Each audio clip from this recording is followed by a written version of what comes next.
Hello everyone, welcome back to my channel. आज हम करेंगे थ्योरीज ऑफ पर्सनैलिटी, यानी पर्सनैलिटी की कौन सी थ्योरीज है। फर्स्ट थ्योरी रहेगी साइको एनालिटिकल थ्योरी। इसके अंदर क्या होता है कि ये थ्योरी जो है बेसिकली वैसे तो बिहेवियर को शो करती है पर्सनैलिटी हमारी, लेकिन ये थ्योरी जो है इसमें जब स्टार्टिंग होती है थ्योरी की, जब ये बताया जाता है कि एक पर्सन की पर्सनैलिटी कैसी है, तो वो अनकॉन्शियस नेचर से शुरू होती है। यानी कि कुछ चीज़ें मानव के व्यवहार में ऐसी होती है जो उसे कॉन्शियस माइंड में नहीं पता। तो यानी अगर वो प्रॉपरली होश में है तो उसे नहीं पता होता कि वो किस तरीके से रिएक्ट कर रहा है, तो अनकॉन्शियस नेचर पर बेस्ड होते हैं। जैसे इसमें फर्स्ट पॉइंट है आईडी।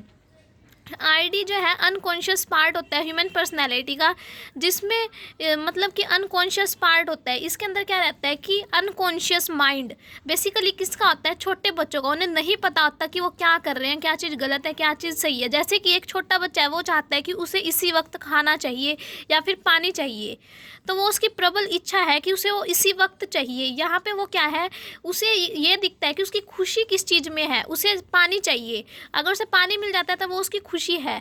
तो ये जो है प्रिंसिपल, आईडी का जो प्रिंसिपल है वो प्लेजर है, यानी कि खुशी। जिस चीज़ से हमें खुशी मिल रही है वो चीज़ आईडी के अंदर आती है कि हमें वो चीज़ इसी वक्त चाहिए। वहाँ पे हम रियलिटीज़ ऑफ लाइफ को लेकर नहीं चलते कि अगर हमारे पास इस टाइम पैसे नहीं हैं जिससे हम पानी परचेज कर सके या खाना परचेज कर सके, तो उस चीज़ को तो छोटा बच्चा कंसीडर करता ही नहीं। उस चीज़ को तो छोटा बच्चा सोचता ही नहीं। उसे तो ये होता है कि मुझे अभी की अभी पानी या खाना चाहिए, तो वो अपनी प्लेजर, अपनी खुशी देखता है बस। जो जीवन की सच्चाई है उसके ऊपर ध्यान नहीं देता। तो आईडी के अंदर वो चीज़ आ जाएगी। ईगो के अंदर क्या आएगा, ईगो के अंदर प्रिंसिपल वर्क करता है रियलिटीज़ ऑफ लाइफ, यानी कि इसके अंदर ये देखा जाता है कि जीवन की सच्चाई क्या है। यहाँ पे छोटे बच्चे ने बोल दिया कि हम मुझे पानी वगैरह चाहिए, लेकिन ईगो के अंदर वो जो जैसे जैसे थोड़ा सा बड़ा होएगा वैसे वैसे उसे समझ आएगा कि अगर आज हमारे पास पैसे नहीं हैं तो हम इस चीज़ को परचेज नहीं कर सकते। तो वो रियलिटीज़ ऑफ लाइफ के अंदर उसको लेके आ जाता है। जो चीज़ उसने अपनी खुशी देखी वो रियल वर्ल्ड में वो उसे अचीव कर सकता है या नहीं कर सकता, उसको उसके साथ कंपेयर किया जाता है। देन थर्ड पॉइंट रहेगा इसी के अंदर सुपर ईगो।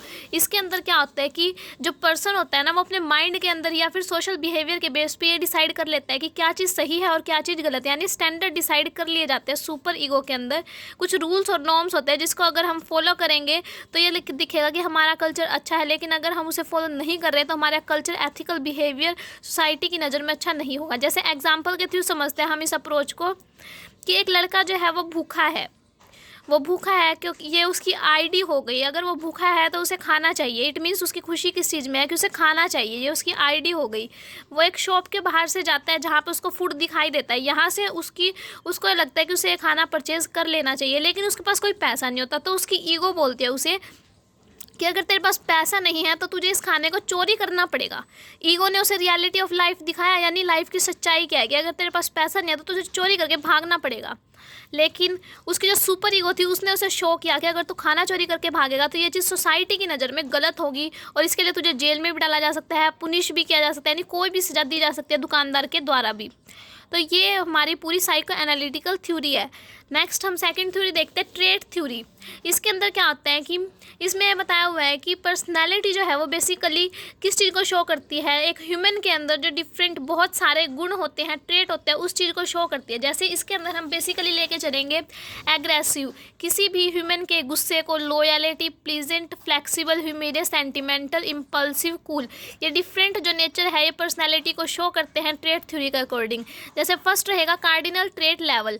इसके अंदर एक मानव के वो गुण आते हैं जो उसके लगभग हर एक्टिविटी में शो होते हैं। कार्डिनल यानी मुख्य गुण, वो जो भी सारे काम कर रहा है वो उसकी हर एक्टिविटी के अंदर शो होते हैं। जैसे कि एक पर्सन ऑनेस्ट है, हार्ड वर्किंग है, तो वो उसके सारी एक्टिविटीज़ के अंदर शो होएगा कि वो हार्ड वर्किंग है, हर काम को मेहनत के साथ करेगा। स्मार्ट वर्क कर रहा है कोई, तो स्मार्ट वर्क भी अगर कोई कर रहा है वो उसकी हर एक्टिविटी के अंदर शो होएगा। तो वो उसके कार्डिनल ट्रेट्स हैं उस पर्सन के, उसकी पर्सनैलिटी के। सेकेंड रहेगा सेंट्रल ट्रेट लेवल, यानी कि केंद्रीय गुण, कुछ ऐसे गुण जो हर एक्टिविटी के अंदर शो नहीं होते लेकिन मोस्टली मतलब एक आधी एक्टिविटी के अंदर ही शो होते हैं। जैसे कि सेंट्रल ट्रेट लेवल मतलब कौन से गुण हो सकते हैं, ऐसे वो गुण हो सकते हैं जैसे कि हमें कोई पर्टिकुलर काम दिया गया, हमने उस काम के अंदर वो गुण को शो किया, लेकिन बाकी एक्टिविटीज़ के अंदर हमारा वो गुण शो नहीं होता। सेंट्रल यानी कि किसी मेन एक्टिविटी के अंदर हमारा कोई ट्रेट दिखाई दे तो वो हमारा सेंट्रल ट्रेट है। नेक्स्ट रहेगा सेकेंडरी ट्रेट लेवल यानी द्वितीय गुण। ये वो गुण होते हैं जो हमारी किसी किसी एक्टिविटी के अंदर ही दिखाई देते हैं, एक आधी एक्टिविटी के अंदर ही दिखाई देते हैं।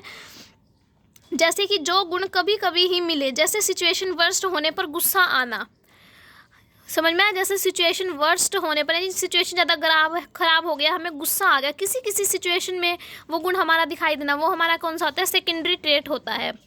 इसके अलावा ये तो हमारे थे ओलपोर्ट के अकॉर्डिंग 3 ट्रेट्स बताए थे ओलपोर्ट ने। नेक्स्ट कैटल ने भी हमारे 2 बेसिस पे ट्रेट्स बताया, सरफेस ट्रेट्स और सोर्स ट्रेट।